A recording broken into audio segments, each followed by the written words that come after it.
So early Friday morning, about 1 o'clock in the morning, I watched WrestleMania 27. And, it was a way to just pass the time. I couldn't really sleep at the time. So I figured if I watch a 3 hour WrestleMania, hopefully by towards the end, I'm full blown asleep.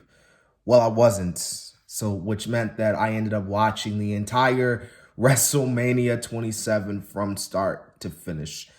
And I had this thought towards the end of the main event. I was like, you know what? WrestleMania is in April. We're coming closer and closer to WrestleMania. Usually when it comes to, these pay-per-views, I like to do a lot of retro reviews, like the last one I did on the Royal Rumble, talking about the 2011 Royal Rumble.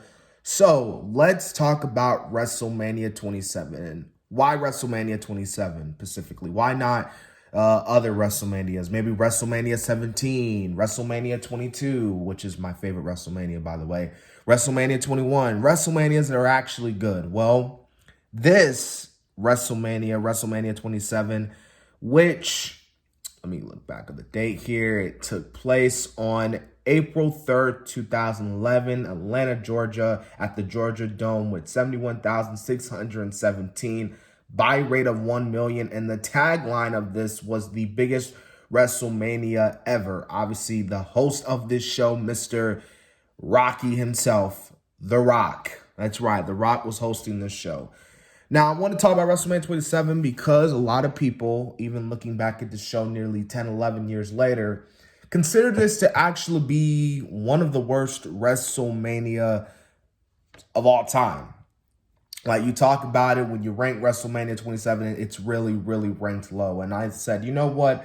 Let me give you guys, since I've never done an actual review on the show, let me give you guys my honest opinion, my honest thoughts and opinion on WrestleMania 27. So we're going to start off with none other with the World Heavyweight Championship, Edge taking on, well, not just taking on, but defeating the 2011 Royal Rumble winner, Alberto Del Rio. And, I actually thought that this was a pretty good opener from both men. Granted, Del Rio wasn't going to win, but I really liked the little story that they were playing in this match with, Alberto Del Rio going after Edge's arm. You had Christian by ringside. You had Ricardo Rodriguez and Brodus Clay in Alberto Del Rio's corner. So you obviously had those guys butting heads. But in the end, man, Edge got the win in what was, at the time, his final WrestleMania, because we all saw what happened literally after WrestleMania, but we all know what happened years later. Edge coming back. But as far as this concerned, I thought this was pretty good, man. And obviously, you can tell, like, this was 2011 because Del Rio was pushed hard, and I mean really hard, in 2011. All right, so after that, man, we had Cody Rhodes taking on Rey Mysterio. And, I liked Cody Rhodes with the mask. I don't know if you guys remember when Cody was going through the whole mask stage because Rey broke his nose and something like that. I like this. I thought this had potential to really be something, you know what I mean? So, Cody Rhodes getting that win over Rey Mysterio. I mean, I thought this was a pretty average match, but it was right there, right where it were. So I really have no problems with this match. I think the right guy went over with Cody Rhodes at the time, putting Cody Rhodes over. So, yeah, I think this is a good one for Cody Rhodes. And I believe, someone can correct me if I'm wrong here, but this was Cody's hometown, I believe. I don't know, but I think I might be wrong. I don't know, but someone can correct me in the comment section. But anyways, Cody gets the win. All right, so we had a 8-man tag team match play. Big Show, Kane, Kofi Kingston, Santino Marella, defeating Ezekiel Jackson, Heath Slater, Justin Gabriel, and Wade Barrett. No, this is not the Nexus, but I mean, it kind of is the Nexus, but it's not the Nexus. It's the Core, which was on SmackDown. And I'm going to say it right here, man. I felt like the Core was a very missed opportunity. I felt like you could have done wonders with the Core. You really could have done something. They could have really took over SmackDown. You could have done something with the Core. Because let's be real, guys. Like, after this, the Core only lasted for 2 whole months because they disbanded on, as I'm reading this here, on June 10th, 2011. So they disbanded literally 2 months after. And they literally formed the same year in January. So they only lasted for 6 months. So it's absolutely insane. But Yeah, man, I felt like the core had potential, but this was a wasted. This shouldn't have been on the card. This was a squash. This was nothing short but a complete and utter burial of the core. Yeah, no offense to Big Show, Kane, Kofi, and Santino, but it was burial. All right, next we had this match. We had Randy Orton defeating CM Punk. I thought this was one of the better matches on the show. Randy Orton and CM Punk, I like the little story that they were going here. Randy Orton putting down all the Nexus members. CM Punk, the new Nexus, I know it kind of set into play what would be a big year for CM Punk, but, I don't know. I really liked Wade Barrett as Nexus leader. But I digress. Like I said, man, this is a pretty good match, man. CM Punk using the springboard into the RKO. That was a really good remover. Counter from Randy Orton. And yeah, man, I thought this was a really good match from Randy Orton. And obviously, judging by how the crowd was, they seemed to like it. So, yeah. All right, this right here was, without a shadow of a doubt, one of the worst WrestleMania matches of all time. A complete and utter embarrassment. And you guys want to know what the big problem is? The fact that this match lasted for 13 effing minutes, people. 13 minutes. Michael Cole, Jerry Lawler, and Stone Cold Steve Austin, the special guest referee. You had Booker T on commentary. You had JR. Speaking of which, I'm so glad that they had Jerry Lawler and Jerry the King commentate for the rest of the show. Like, really good for them. Good old JR and Jerry Lawler, like old times. But I really felt like, because, guys, this was Jerry Lawler's first, this was his first, like, WrestleMania. This was legitimately his first and only WrestleMania. And granted, it was cool to see him beat up on Michael Cole after everything Michael Cole has done and said about Jerry the King, disrespecting the legend like that.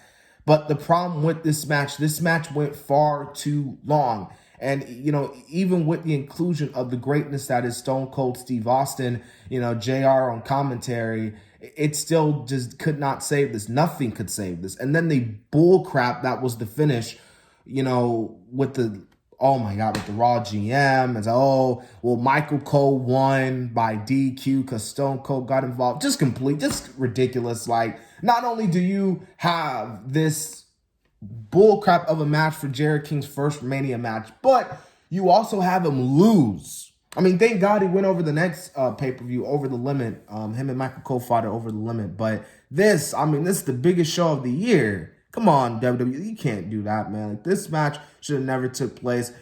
This really should have took place in Raw. And I think this was one of the main reasons to why many people look back at this WrestleMania as just not really good. It's one of the worst.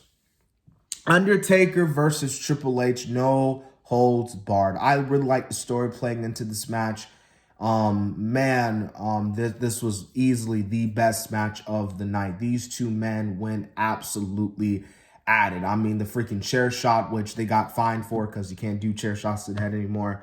But, I mean, just absolutely everything about this match. And I'm going to be real with you, man. As a kid watching this, I actually thought, like, when the Undertaker, like, when he was out and they stretched him out, I thought that was a shoot. I thought Triple H broke character there, but obviously we saw how that kind of played into what happened at next year's WrestleMania. So I thought this was really good. Like I said, this was easily the best match of the night. What I really loved about Undertaker's, especially his WrestleMania entrance, is that you really feel it. You know what I mean? Like, it's tense. It's really surreal. The moment is surreal. So I just had to say that as well. But yes, most definitely Undertaker and Triple H WrestleMania 27 match. Now, I do prefer their Mania 28 match, even though the end of the era tagline was BS. But outside of that, I thought this was really good.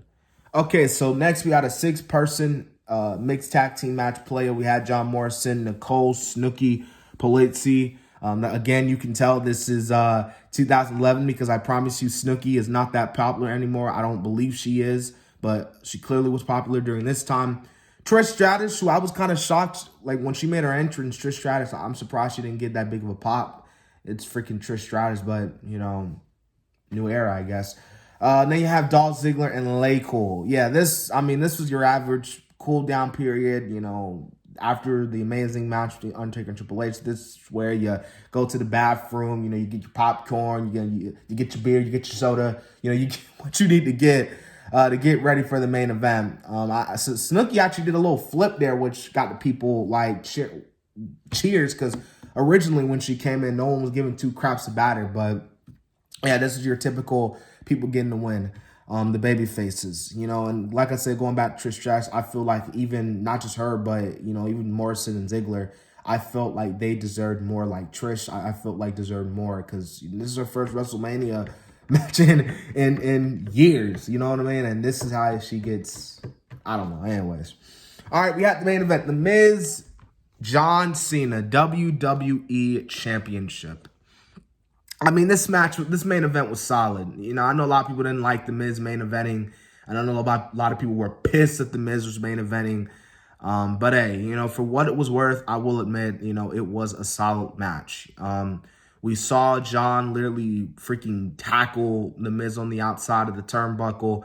The barricade, and that caused The Miz to unfortunately get a concussion. And you could really tell, like, the way he was holding the title at the end, the man had an effing concussion.